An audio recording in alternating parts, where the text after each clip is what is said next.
자, 우리 한번 옆에 분들하고 서로 인사합니다. 우리 가정에서 온라인으로 예배하는 우리 성도님들도 서로 한번 인사하겠습니다. 우리 함께 힘내십시다. 우리 함께 힘내십시다. 지금껏 살아온 날들을 가만히 돌아보니까 최근 몇 년 동안 우리는 세상이 이렇게 심하게 요동을 칠 수 있나, 그런 날들을 우리가 지금 경험하고 있는 것 같습니다. 격하게 요동치는 세상은 아직도 현재 진행형이고 출구가 보이지 않는 터널을 달리고 있는 것처럼 오늘 우리의 현재는 굉장히 불안하기만 합니다. 미래는 안개자욱한 길처럼 불확실성으로 가득 차 있죠. 흔들리지 않는 편안함. 어느 침대 광고 카피라이터인데요, 우리가 편안한 잠을 자려면 침대가 흔들리지 않아야 돼요.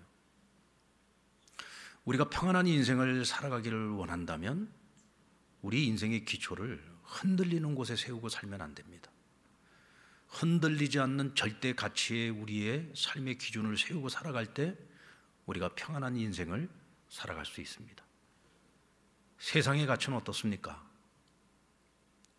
큰 바다에도 휘둘리고 작은 바다에도, 또 큰 바람에도 작은 바람에도 세상의 가치는 늘 흔들리게 되어 있습니다. 왜냐하면 세상의 가치는 항상 변하거든요. 그러나 하나님의 절대 가치는 변하는 법이 없습니다. 최초로부터 지금까지, 그리고 앞으로도 영원까지 하나님은 변함이 없는 분입니다. 지중해 한복판에서 유라굴로 폭풍을 만나서 구원의 연망을 잃어버린 사람들에게 희망을 주고 그들에게 살 소망을 갖게 했던 사람이 누구였습니까? 그 배 안에는 역전의 영사들, 수많은 전쟁터에서 승리하고 살아남아 왔던 로마의 백부장도 있었고 로마의 군사들도 있었지만 그 거대한 풍랑 앞에서는 그들도 속수무책이에요. 아무것도 할 수 있는 것이 없었습니다. 지중해를 마치 자기 손바닥 보듯이 볼 줄 아는 그런 선장이나 선원들도 그들이 가지고 있는 경험, 지식, 이런 것들이 다 무용지물이었죠. 그런데 바다도 잘 모르는 사람이요, 배를 한 번도 운행을 해본 적이 없는 사람입니다. 그런데 죄인의 신분으로 지금 로마의 황제에게 재판을 받으러 가고 있던 중에 있던 사도 바울이 조금도 흔들림 없이 오히려 이 배에서 진두지휘를 하며 그 배에 타고 있는 사람들 단 한 명도 생명을 잃어버리지 않고 멜리데 섬에 도착하도록 했습니다. 이 요동치는 세상에서 오늘 이 땅의 교회가 해야 하는 일이 오늘 바울이 했던 일과 같은 일이죠. 세상의 모든 사람들이 희망을 잃었어요. 구원의 요망을 잃었습니다. 도무지 보이지 않는 길을 걸어갑니다. 가보지 않은 길을 걸어가는데 너무 두렵습니다. 너무 걱정이 됩니다. 마구 흔들리고 있죠. 이런 세상 속에서 오늘 이 시대의 교회는 세상에 희망을 줄 수 있어야 되고, 흔들리는 세상을 붙잡아 줄 수 있어야 되고, 미래로 가는 길을 열어줄 수 있어야 합니다. 시편 16편 8절의 말씀, 내가 여호와를 항상 내 앞에 모시며 그가 나의 오른편에 계심으로 내가 흔들리지 아니한다. 바울의 흔들리지 않는 평안함도 바로 여기에서 온 거죠. 하나님을 내 앞에 모시며, 하나님을 내 앞에 모시고 하나님이 내 오른편에 계신 것을 내가 믿음으로 요동치는 세상 속에서 나는 흔들리지 않는 인생을 살아간다. 이것이 바울뿐만 아니라 오늘 이 시편의 저자인 다윗도 그랬고, 오늘 이 땅을 살아가는 모든 그리스도인들이 이와 같은 흔들리지 않는, 요동치지 않는 절대 가치 위에 우리의 삶을 세워나갈 때 오늘 우리는 이와 같이 흔들리지 않는 인생을 살아갈 수 있다는 거예요. 자, 오늘 시편 16편은 표제어가 다윗의 믹담이라고 되어 있습니다. 믹담이라고 하는 것은 최고의 시라는 뜻이에요. 황금시라고 불려집니다. 다윗이 얼마나 많은 시편을 기록을 했습니까? 그러나 그 많은 시편들 가운데에서도 최고의 시가 오늘 이 시편 16편이라는 거예요. 마치 금은보화보다 더 귀한 진리를 담고 있는 시다. 그래서 오늘 1절 말씀에 보면 하나님이여 나를 지켜주소서 내가 죽게 피하나이다. 내가 죽게 피하겠다라고 하는 것은 무슨 뜻이에요? 지금 그가 누군가에게 쫓기고 있다는 얘기죠. 사면초가에 놓여 있습니다. 절대절명의 순간 속에 놓여 있습니다. 그러나 오늘 다윗은 이런 시련과 위기 속에서도 조금도 흔들리지 않고 오히려 기쁨의 노래를 부르고 영원한 즐거움의 노래를 하고 있습니다.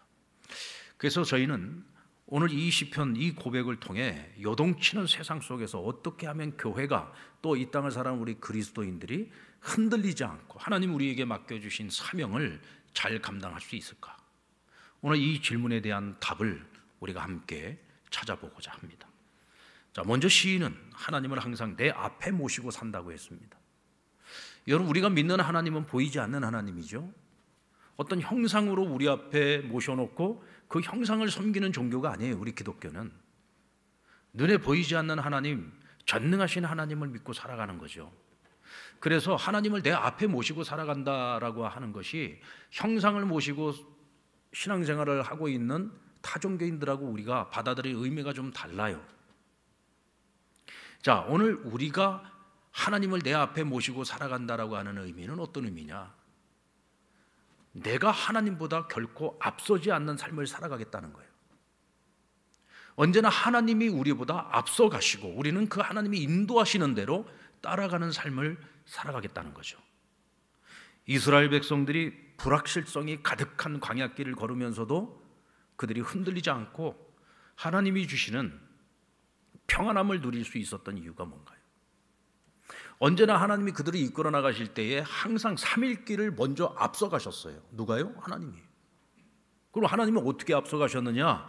하나님의 구름 기둥이 언약궤 위에 항상 머무시는데 여호와의 언약궤를 메고 있는 제사장들이 항상 3일 길을 먼저 앞서 갔어요. 그러니까 이스라엘 백성들은 어느 곳에 있든지 하나님의 구름 기둥을 볼 수 있잖아요. 뭐 3일 길이 아니라 더 오랜 기간이라고 할지라도 하나님의 구름 기둥이 분명하고 선명하게 보이기 때문에 그 구름 기둥을 보면서 그들은 따라가면 되는 거예요. 그러니까 가보지 않은 길을 걸어간다고 할지라도 전혀 두려워할 필요가 없는 거죠. 오늘 저와 여러분이 가보지 않은 길을 걸어가야 됩니다. 불확실성으로 가득한 길을 걸어가야 됩니다. 그런데 만약 그 길을 걸어가면서 내가 하나님보다 앞서간다고 한번 생각을 해보세요. 얼마나 불안하겠습니까?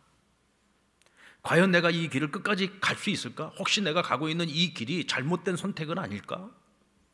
혹시 내가 가는 이 길 끝에서 내가 실패하는 것은 아닐까? 뭐 온갖 걱정, 염려, 두려움들이 있지 않겠습니까? 왜요? 우리 이미 많이 경험해 봤잖아요. 내가 선택했던 그 길이 잘못된 길인 적도 많이 있었고, 내가 성공의 꿈을 가지고 시작을 했지만 실패했던 적들도 많이 있었을 겁니다. 우리는 우리 자신이 불완전하다는 것을 알고 있어요. 우리의 생각과 우리의 판단이 틀릴 때가 많았다는 것을 이미 경험을 해봤습니다. 그래서 가보지 않은 길을 걸어가야 되고 불확실성의 길을 걸어갈 때 항상 불안할 수밖에 없는 거죠. 그런데도 불구하고 우리는 내가 앞서 가려고 할 때가 많이 있습니다. 여러분, 왜 3일 길일까요? 왜 하나님께서는 3일 길을 먼저 앞서 가셨던 걸까요? 그 3일 길은 하나님의 입장에서 볼 때에는 자기 백성을 위해서 일하시는 시간입니다. 반면에 하나님의 백성, 오늘 우리에게 있어서는 그 3일이라는 시간은 기다림의 시간인 거죠.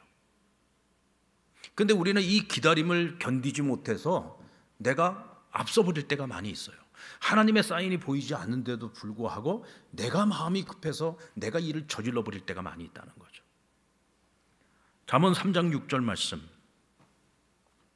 범사의 하나님을 인정하라. 그리하면 그가 내 길을 지도하시리라.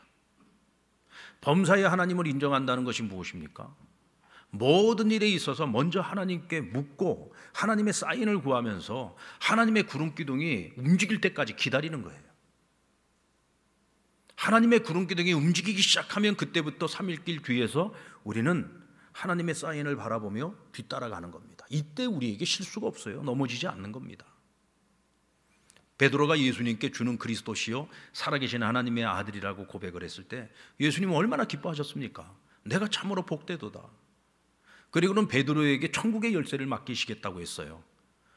그리고 나서 주님이 하신 말씀이 내가 이제 고난당할 거야, 내가 죽을 거야, 사흘 만에 내가 다시 부활할 거야, 이 말씀을 하는데 베드로가 손을 설레설레 흔들면서 아닙니다 주님, 절대로 그런 일이 일어나서는 안 됩니다. 그리고 절대로 그런 일이 일어나지 못하도록 할 겁니다. 자기가 나서서 주님이 가시겠다는 그 길을 가로막고 나섰습니다. 그러자 조금 전에 극 칭찬을 하셨던 주님께서 그 베드로에게 뭐라고 말씀하십니까? 사단아, 내 뒤로 물러나라. 내가 나를 넘어지게 하는 자로다 그랬어요. 여기서 중요한 말씀은 내 뒤로 물러나라는 말씀입니다. 이 무슨 뜻이냐? 베드로가 주님 생각보다 자기가 먼저 앞서가 버리려고 한 거예요. 주님의 뜻보다 자기 뜻을 가지고 앞서가려고 했던 거죠. 그러면 반드시 너가 넘어질 수밖에 없어. 너 실수할 수밖에 없는 거야. 너가 나까지 넘어뜨리려고 하는구나 라고 말씀하시는 겁니다. 여러분들이 지금 걸어가고 있는 길이 가보지 않은 길을 지금 여러분들이 도전하고 있다면, 또 불확실한 미래 앞에서 오늘도 내가 평안함을 잃어버리고 두려워하고 계신다면, 어떤 경우에도 여러분들이 앞서려고 하지 마십시오. 매사의 모든 일에 있어서 먼저 하나님께 물으세요. 어느 것이 옳은지. 내가 일 저질러 놓고 물으려고 하지 마시고, 일을 저지르기 전에 먼저 하나님께 물으시고, 하나님이 인도해 주시는 사인을 우리는 찾아야 돼요. 그리고 분명한 구름기둥을 보게 되면 그때는 더 이상 머뭇거리지 말고 주께서 이끄시는 대로 따라가야 되는 겁니다. 이때 우리는 아무리 세상이 요동을 치고 지금 당장의 내 눈앞에 펼쳐지는 것들이 불안해 보인다고 할지라도 우리는 담대함을 가지고 그 길을 걸어갈 수 있는 겁니다. 그리고 흔들리지 않는 두 번째 비결은 하나님께서 나의 오른쪽에 계심을 믿었기 때문입니다. 주께서 내 오른편에 계심으로 내가 흔들리지 아니한다. 우리가 흔히 내 오른팔이라고 말할 때는 어떤 사람을 내 오른팔이라고 말하죠? 내가 믿을 만한 사람, 신뢰할 만한 사람, 내게 힘이 되고 내게 도움이 될 수 있는 사람, 저 사람 내 오른팔이야 라고 얘기하잖아요. 하나님이 내 오른편에 계신다는 것은 무슨 뜻입니까? 내가 세상에 믿을 건 하나님밖에 없어. 내게 도움이 될 수 있는 분은 하나님밖에 없어. 하나님만이 나에게 전능하신 헬퍼야, 나를 도울 수 있는 분이야, 뭐 이런 고백 아니겠어요? 그런데 오늘 이 다윗이 시편 16편에서 고백하고 있는 하나님이 내 우편에 계신다라고 하는 의미는 단순히 이 정도의 의미가 아니에요. 헬퍼의 의미가 아닙니다. 그저 돕는 자의 의미가 아니에요. 오늘 시편 16편 중에서도 황금절, 가장 하이라이트가 되는 절이 있어요. 2절 말씀입니다. 우리 같이 한번 읽어볼까요? 시작. 내가 여호와께 아뢰되 주는 나의 주님이시오니 주 밖에는 나의 복이 없다 하였나이다. 주님은 그냥 나를 도와주시는 분 정도가 아니라 주님이 나의 주인이시라는 거예요. 주님이 나의 주인이시니까 주님 나 좀 도와주세요가 아니라 주님이 생각하시는 것이 뭡니까? 주님께서 이끄시는 길이 어딥니까? 그리고 주께서 이끄시는 데는 나는 무조건적으로 순종하면서 그 길을 가는 거예요. 그게 주인이고 그게 종인 겁니다. 그러니까 나에게 있어서 나의 주인 되신 주님을 모시고 살아갈 때 내게 주 밖에는 다른 복이 없어요. 오늘 이런 신앙 고백을 가지고 살아가는 사람이 세상에 흔들린다고 같이 흔들릴 것이 무엇이 있겠습니까? 내 소망을 하나님께 두고 살아가는데요. 우리가 하나님께 소망을 두지 않고 자꾸 다른 거에 소망을 두고 살아가니까 세상 흔들릴 때마다 같이 흔들릴 수밖에 없는 거죠. 근데 다윗은 그러지를 않았어요. 주 밖에는 내게 다른 복이 없습니다 라고 하는 이 고백은 주님을 떠나서는 행복이 없다라고 하는 뜻입니다. 주님을 떠나서는 내게 행복이 없다. 여러분 정말로 주님 말고는 다른 행복이 없습니까? 이왕이면 돈도 많이 벌어야지요. 이왕이면 내가 하고 있는 일들이 성공적으로 잘 이루어져야지요. 우리 자녀들도 부모가 기대하는 것만큼 잘 살아줘야지요. 건강해서 무병장수해야죠. 뭐 다들 나는 아닌 것처럼 그렇게 저를 보고 계시는데 솔직히 말해서 오늘 우리 마음속에 그런 꿈 다 가지고 있잖아요. 그게 나쁘다는 게 아닙니다. 그것도 우리에게 꼭 필요한 행복이에요. 건강하지 못한 사람이 어떻게 행복할 수 있어요? 하는 것마다 망하는데 어떻게 행복할 수 있겠습니까? 근데 오늘 다윗의 고백은 바로 이런 거예요. 내가 이런 모든 성공을 다 이루었다고 할지라도, 내가 세상에 원하는 것들을 다 가졌다고 할지라도 내게 하나님이 함께 하시지 않는다면, 하나님이 함께 계시지 않는다면 이 모든 것들은 내게 행복이 될 수 없다는 거예요. 여러분 실제로 그런 사람들이 우리 주변에 얼마나 많습니까? 많은 것을 가졌어요. 사람들이 다 부러워하는 사람입니다. 그런데 본인 자신은 전혀 행복하지 않아요. 왜요? 하나님 없는 행복이거든요. 하나님 없는 행복은요 절대로 오래가지 못합니다. 세상의 것들, 내 손에 쥐어졌다고 생각하는 것, 지금 내가 누리고 있는 것들, 과연 그것들이 얼마나 영원할 수 있습니까? 그러니까 그것이 내 손에 있을 때는 기뻐하다가도 그것이 사라지고 나면 우리는 절망에 빠지고 마는 거죠. 그러니까 이것은 행복인 것처럼 보이는데 사실 행복이 아닌 거예요. 그러니까 오늘 다윗의 말이 맞는 겁니다. 하나님 없는 행복은 행복일 수 없다. 주님 밖에서는 나에게 어떤 것도 행복일 수 없다라고 고백을 하는 거예요. 그래서 오늘 6절 말씀에 보면 내게 줄로 재어준 구역은 아름다운 곳에 있으며 나의 기업이 실로 아름답도다라고 고백을 합니다. 여러분 지금 다윗이 어디 있습니까? 쫓겨다닌다고 했죠. 쫓겨다니는 사람이 지금 뭐 고대강실 지금 뭐 왕궁에 있겠습니까? 좋은 집에서 있겠어요? 좋은 환경 속에 있겠습니까? 광야 황무지로 지금 도망다니고 있는 사람이에요. 근데 하나님께서 내게 줄로 재어준 그 구역이 아름답대요. 지금 내가 있는 이 황무지가 아름답다는 거예요. 광야가 아름답다는 거예요. 지금 이 기업이 실로 아름답다고 그런 고백을 합니다. 어떻게 이런 고백을 할 수 있죠? 주 밖에는 내게 다른 복이 없습니다라는 이 고백을 할 수 있는 사람만이 다윗과 같은 고백을 할 수 있는 거예요. 내가 어디 있느냐가 중요한 것이 아니라, 어떤 환경 속에 있느냐가 중요한 것이 아니라, 내가 지금 극도의 절망과 고난과 시련 속에 있다고 할지라도 여기 하나님 나와 함께 해주고 계시면 난 여기서 아름다운 것을 볼 수 있고 행복을 누릴 수 있다는 거죠.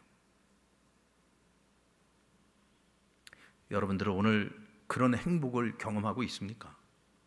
세상이 요동을 치고 있는데도 여러분들 행복하십니까? 불확실한 미래가 우리 앞에 지금 다가오고 있는데 그래도 여러분들 행복하십니까? 모세는 이스라엘이 요단강을 건너 가나안 땅 들어가기 전에 하나님께 간절히 구했습니다. 하나님, 나 40년 동안 저 목이 고돈 백성, 말 안 듣는 백성들 이끌고 여기까지 왔는데 저 가나안 땅에 한번 들어가게 좀 허락 좀 해주십시오. 이게 마지막 부탁이에요. 근데 하나님께서 신명기 3장 26절에 보면은 그만해도 족하니 이 일로 다시 내게 말하지 말라고 말씀하십니다. 이런지하에 거절하신 거죠. 아주 엄명을 내리셨습니다. 다시는 내게 가나안 땅 들어가게 해달라는 부탁하지 말라는 거예요. 근데 그 이유가 뭐냐? 그만하면 족하다. 여러분 여기서 그만하면 족하다라고 하는 말은 너 왜 욕심내는 거야? 너 여기까지야. 저 가나안 땅 들어가는 건 이게 네 몫이 아니야. 이건 여호수아의 몫이야. 지금 그 말씀하고 있는 게 아니에요. 지금 모세를 욕심을 부리고 있다고 그를 책망하고 있는 것이 아닙니다. 우리가 이 말씀을 잘 이해해야 돼요. 그만하면 족하다라는 말은 무슨 말이냐면, 모세야 너 40년 동안 진짜 고생했어. 저 백성들, 저 말 안 듣는 백성들 이끌고 여기까지 오느라고 너 얼마나 고생했니? 너 그 정도 고생했으면 충분하다.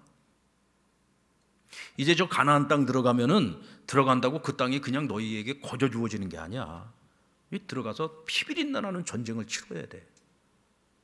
내가 내 사랑하는 종인 너 모세를 난 더 이상 그 고생 시키고 싶지 않아. 너 여기까지 최선을 다했고 그것으로 충분해. 그만하면 좋게. 이제 그 다음은 여호수아에게 맡겨. 그 다음은 나에게 맡겨. 지금 하나님께서 그걸 인정해 주고 계시는 거예요. 이제 그만 고생하라는 거예요. 모세가 이 말씀 듣고 난 이후에 아멘, 다시는 하나님께 가나안 땅을 요구하지 않았어요.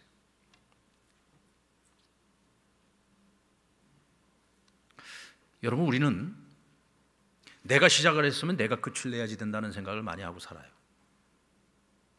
내가 모든 것을 다 책임져야 된다고 생각을 하고, 또 어떤 경우에는 내가 이것을 끝내지 못하면 어떻게 할까 그러는 두려움 속에서, 불안함 속에서 살아가는 이들도 있어요. 근데 사실은 이런 모든 것들이 다 교만한 마음입니다. 우리가 어떻게 끝을 냅니까? 우리의 인생의 끝은요, 우리 인생의 마지막 결과는 하나님 나라에 있어요. 우리는 여기서 다 미완으로 끝나는 겁니다. 모세가 미완으로 끝났듯이 우리도 역시 이 땅에서 살아가는 모든 삶은 다 미완으로 끝나는 거예요. 우리가 어떻게 다 책임을 지고 살아갑니까? 여러분, 부모와 자식의 관계에서 보면은 부모는 항상 자식이 늘 걱정거리예요. 우리 어머님도 세상 떠나실 때 돌아가시기 전까지 제 걱정했어요. 여러분들 볼 때 제 걱정할 게 뭐가 있습니까? 아닙니까? 이창규 목사 걱정할 게 뭐가 있어? 그런데 어머니의 마음은 그게 아니에요. 어머니의 마음은 다 큰 자식일지라도 이미 가정을 이루고 벌써 함께 늙어가고 있는 자식인데도 불구하고 늘 그 자식이 걱정인 거예요. 그게 부모 마음이에요. 근데 부모가 자녀를 걱정한다고 끝까지 책임질 수 있습니까? 나도 내 인생에 몫이 있었듯이 내 자식도 자기의 인생에 몫이 있는 거예요. 그거는 하나님께서 책임지실 일이지 그건 내가 책임질 수 있는 게 아니야. 근데 부모로서 그 자식의 인생까지는 내가 다 책임을 지겠다고, 그리고 전전긍긍하면서 살아가면 우리 인생이 얼마나 고단하고 피곤하고 힘들겠어요. 그러니까 세상 흔들릴 때마다 같이 흔들릴 수밖에 없죠. 우리는 그런 것들을 내가 책임지려고 하면 안 돼요. 그건 하나님께 맡겨야 되는 거예요. 오늘 하나님께서 여기까지야 그러면 여기까지 최선을 다하면 되는 거예요. 그 너머의 것까지 내가 책임지려고 한다라고 하는 것은 욕심이죠. 그러면 우리는 절대로 하나님이 주시는 평안을 누릴 수가 없어요. 판타지 영화로 유명한 반지의 제왕이라는 작품이 있습니다. 이건 소설로도 나왔고 또 영화로도 나왔습니다. 아주 장편 소설이죠. 판타지 소설입니다. 근데 굉장히 기독교적인 요소를 많이 가지고 있는 그런 소설입니다. 이 소설을 톨킨이라고 하는 저자가 썼는데 그가 또 다른 단편 소설을 쓴 것이 있어요. 니글의 이파리라고 하는 소설입니다. 이 소설의 내용에서 나오는 주인공 니글은 그냥 변변치 않은 화가였어요. 뭐 이렇게 어디 내놓을 만한 그런 그림 하나 없이 열심히는 살아가지만 뭐 이렇게 대단한 작품을 선보이지 못했던 그런 화가였습니다. 근데 그는 자기가 죽기 전에 정말 내가 평상시에 늘 꿈꾸고 그리고 싶었던 한 가지 그림이 있었습니다. 내가 상상하고 내가 생각하는 나무를 하나 그리고 그 뒤에 아름답고 행복한 그런 배경을 그려넣어서 하나의 작품을 만들고 싶었어요. 그래서 정말 큰 마음을 먹고 준비를 해서 그 나무를 그리는데 먼저 이파리를 하나를 그립니다. 근데 워낙 이 사람은 정말 이파리 하나를 그려도 온갖 공을 다 들여서 이 이파리를 그리다 보니까 시간이 많이 걸리는 거예요. 이파리 하나를 그리는데도. 근데 그것뿐만이 아니라 이 사람은 항상 주변을 돌아보고 살아가는 사람이에요. 내 옆에 가까이에 있는 사람들 중에 어려운 사람들이 부탁을 하거나 청을 하면 그걸 거절을 못해. 그러니까 지금 그림 하나 그리는 것도 힘든 사람이 이 사람이 도와달라면 여기 가서 도와주고 저 사람이 도와달라면 저기 가서 도와주고, 아니 다른 사람들을 보살피느라고 자기 그림 하나를 제대로 완성을 못한 겁니다. 그래서 딸랑 그리고 간 것이 뭐냐면은 이파리 하나 그려놓고 세상을 떠났어요. 그리고는 하나님 앞에 섰습니다. 니글을 참소하는 사람들이 뭐라고 얘기하냐면 이 사람에게 하나님이 시간을 많이 주셨는데 이 사람은 그 모든 시간을 다 허비하고 기껏해야 이파리 하나 그렸습니다. 그리고 막 참소를 하는 거야. 얼마나 마음이 서러웠겠습니까? 근데 또 다른 편에 있는 사람들이 오히려 니글을 변호를 해주는 거예요. 아닙니다. 니글은 항상 이웃을 살피는 사람입니다. 이웃들이 도움을 도와달라고 요청을 하면 한 번도 거절해 본 사람이 적이 없습니다. 그래서 다른 사람들을 도와주느라고 자기 시간을 다 잃어버리고 결국 이파리 하나밖에 못 그린 겁니다 하고 옆에서 변호를 해주는 거예요. 하나님이 어떤 판결을 내렸을까요? 넌 천국이다. 천국을 가게 됐어요. 천국에 가서 자기가 살 집을 향해서 걸어가는데 가는 길에서 자기가 그토록 그리고 싶었던 나무가 그곳에 서 있는 것을 보게 됩니다. 깜짝 놀랐습니다.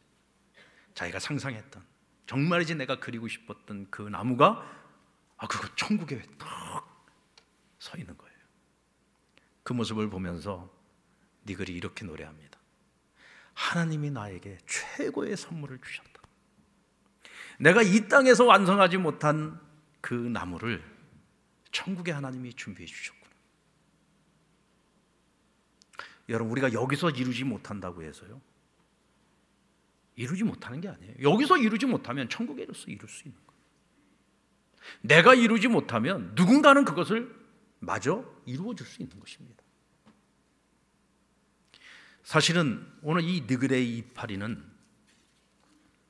톨킨 자신의 이야기였어요. 이 반지의 제왕을 집필을 하면서요, 워낙 성격이 꼼꼼하다 보니까 정말 이 작품성, 최고의 작품성을 가지고 완벽한 작품을 만들려고 글을 쓰다 보니까 이 글을 쓰는 내내 그 마음속에 두려움이 있었어요. 어떤 두려움이냐면 내가 과연 이 작품을 완성할 수 있을까? 내가 이것을 끝마치지 못하고 죽으면 어떻게 할까? 그런 두려움이 너무 크다가 그만 공황장애에 걸리고 말았습니다. 그래서 한동안 글을 쓰지를 못합니다. 그러다가 하나님이 주신 아이디어로 쓴 책이 바로 이파리였어요. 그리고 이 책을 쓰면서 자기 스스로가 큰 위로를 받게 됩니다. 어떤 위로를 받게 되냐면 죽음 너머의 완성을 소망할 수 있게 된 거예요. 그래, 내가 여기서 다 완성하지 못하면 천국에 가서 완성하지 뭐. 내가 만약에 여기서 다 이루지 못하면 누군가가 나서서라도 이 작품을 누군가는 완결시켜 줄 수 있을 거야. 그런 마음을 갖게 되면서 그 마음에 자유함이 찾아왔어요. 마음에 자유함이 찾아오니까 써지지 않던 글이 써지기 시작한 겁니다. 그래서 그 반지의 제왕이 완성이 된 거예요.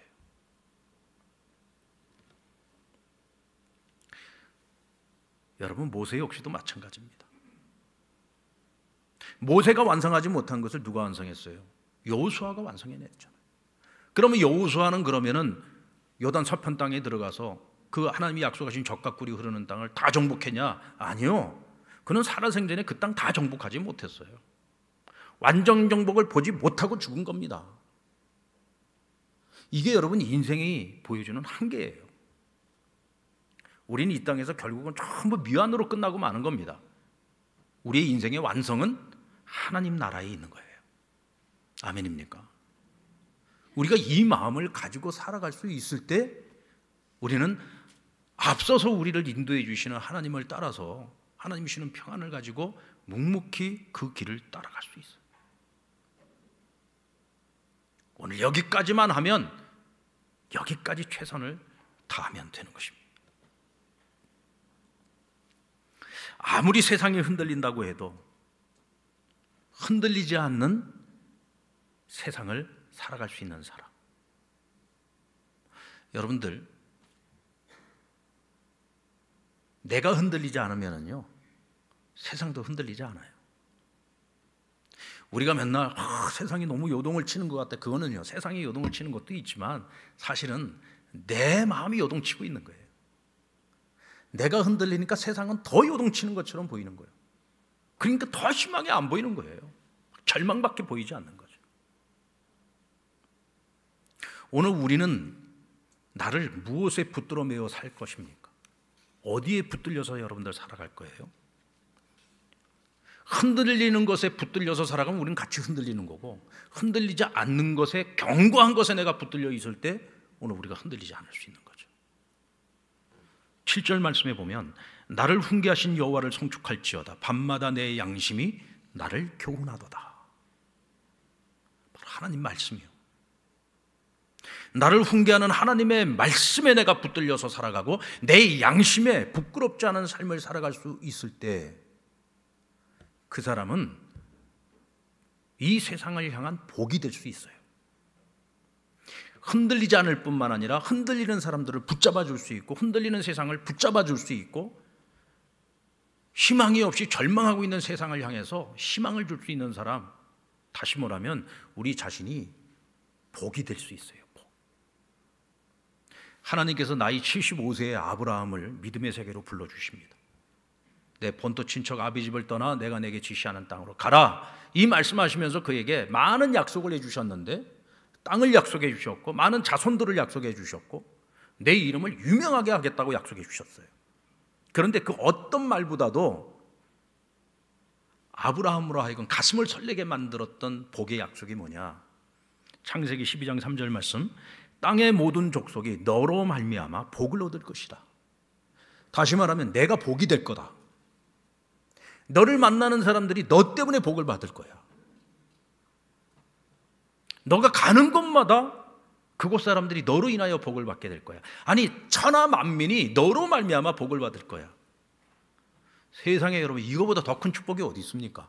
내가 복된 존재가 되어야 나를 만나는 사람들이 복 있는 존재가 되는 거잖아요. 그래서 아브라함은 평생 믿음의 길을 걸어가면서 항상 내가 누군가에게 복이 되는 존재가 되어야 되겠다. 그래서 남에게 복이 되는 존재가 되기 위한 삶을 살았어요. 아브라함의 조카 롯이 큰 부자가 됐잖아요. 누구 덕분에 부자 됐습니까? 복의 사람 아브라함을 따라다니다 보니까 같이 부자가 된 거예요. 그돌라오멜 동맹군에게 붙잡혀서 포로로 끌려가고 있을 때 누가 그를 구원해 줬어요? 아브라함이 구원해 줬습니다. 소돔과 고모라가 멸망당할 때 어떻게 롯과 그 가족이 구원을 받았어요? 아브라함의 중보기도 덕분이었잖아요. 한마디로 말해서 롯이라고 하는 사람은 아브라함 때문에 복받은 인생 산 거예요. 우리가 한 사람에게만 복 있는 존재가 될지라도 우리가 얼마나 멋진 인생을 사는 겁니까? 롯이라고 하는 이 한 사람의 일생이 아브라함 때문에 복받았어요. 그뿐입니까? 소돔과 고모라를 하나님께서 심판하시게 할 때 그 성을 구원해 보려고 아브라함이 얼마나 간절히 기도했어요. 아무도 모르죠. 그 기도한 거. 자기들을 위해서 아브라함이 얼마나 애를 썼는지 소돔 고모라 사람들 아무도 몰라. 근데 누가 알아주든지 말든지 상관하지 않고 정말 누군가에게 복이 되기 위해서 그는 최선을 다했던 거예요. 그는 평생을 우고하는 자로 살았잖아요. 나그네 인생을 살지 않았습니까? 가는 곳곳마다 그는 우물을 파고 에셀나무를 심어서 파라다이스를 만들고 지나가는 나그네들을 대접했어요. 이웃들에게도 늘 나누고 베푸는 삶을 살면서 하나님의 선지자라고 하는 호칭을 얻고 살았던 사람이 아브라함입니다. 하나님께서 내가 너로 모든 민족의 복이 되게 할 것이다 라는 약속의 말씀을 받았을 때 그래, 언젠가는 내가 반드시 그렇게 될 거야, 이런 생각 갖는 사람은요 평생 죽을 때까지 복이 되지 못해요. 그러면 어떤 마음을 가졌을까? 내가 모든 나라 모든 민족에 내가 복이 될 거다라는 말씀을 들었을 때 그는 이제부터 내가 복된 인생을 살아가야 되겠다. 그러니까 어디를 가든지 누구를 만나든지 내가 그들에게 복을 나누어 주는 존재로 살아가기 위해서 그는 최선을 다했던 거예요. 그 길 끝에서 그가 모든 나라 모든 민족의 복이 되는 그런 존재가 된 거죠. 하나님이 이루실 거라고 하니까 언젠가는 그렇게 되겠지. 그리고 나는 아무것도 안 해. 그런 사람은 절대로 복된 존재가 될 수 없죠. 오늘 내가 하나님을 내 앞에 모시고 내가 앞장서지 않고 하나님께서 이끄시는 대로 순종하며 그 길을 따라가는 사람, 주 밖에는 내게 다른 복이 없습니다. 주님께 우리의 인생에 소망을 두고 살아가고 내 인생의 완성은 결국 저 하나님 나라에서 이루는 것입니다.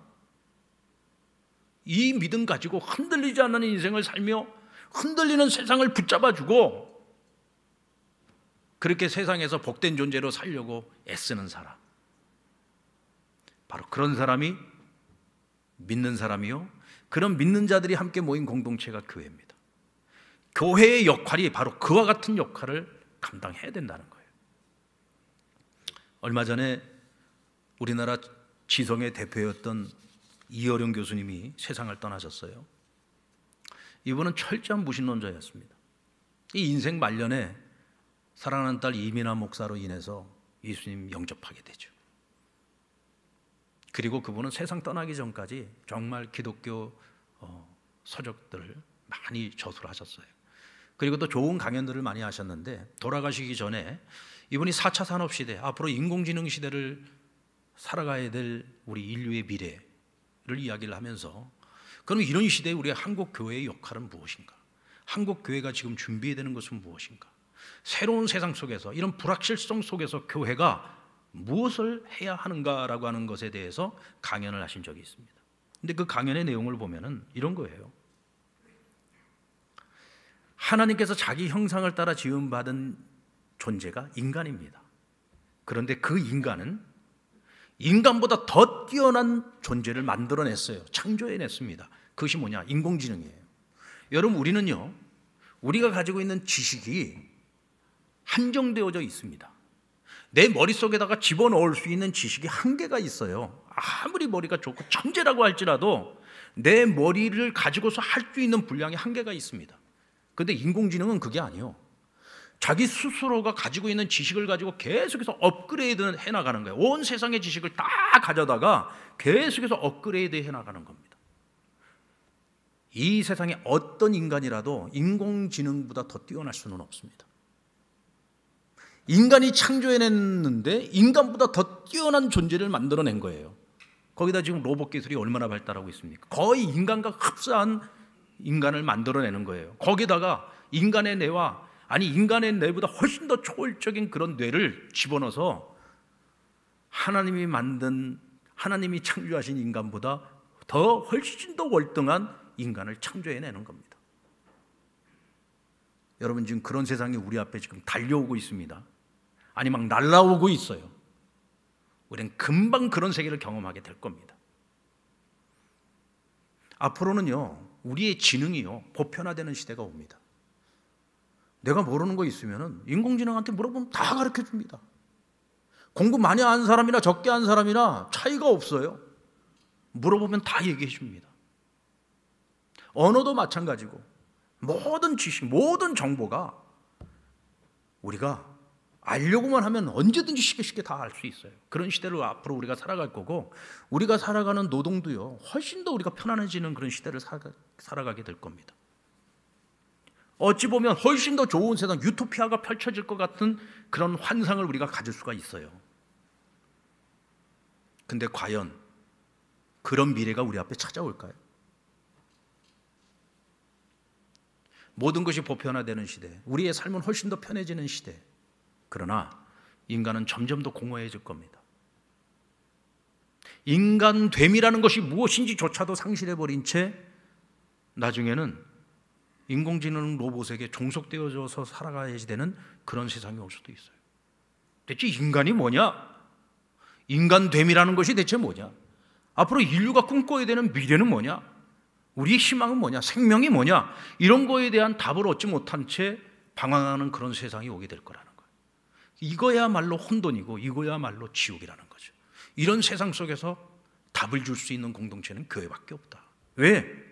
교회는 어떤 시대가 되었든, 그게 농경사회가 되었든 수렵사회가 되었든 산업화 시대가 되었든 아니면 정보화 사회가 되었든 인공지능 시대가 되었든 어떤 시대가 되었든 변함없는 하나님의 진리, 하나님의 영성, 우린 그것을 가지고 세상에 답을 줄 수 있다는 거예요. 교회는 변함없는 하나님의 진리를 가지고 변함없이 흔들리지 않고 변함없이 세상에 답을 줄 수 있는 그런 공동체여야 된다. 근데 우리가 흔들리면서는 답을 줄 수가 없어요. 우리가 어떻게 해야 흔들리지 않습니까? 언제나 하나님을 내 앞에 모셔야 돼요.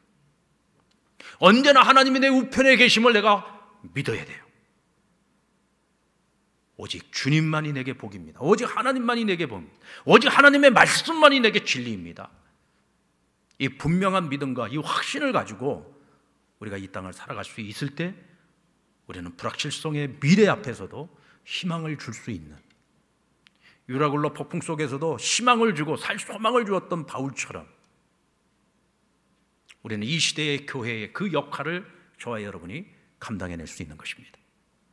나 같은 사람, 별 볼 일 없는 내가 뭘 그렇게 대단한 꿈을 가져요? 나 같은 사람이 무슨 이렇게 대단한 일을 할 수 있어요? 여러분들, 예수 믿는 우리는 절대로 나 자신을 평가절하해서는 안 돼요.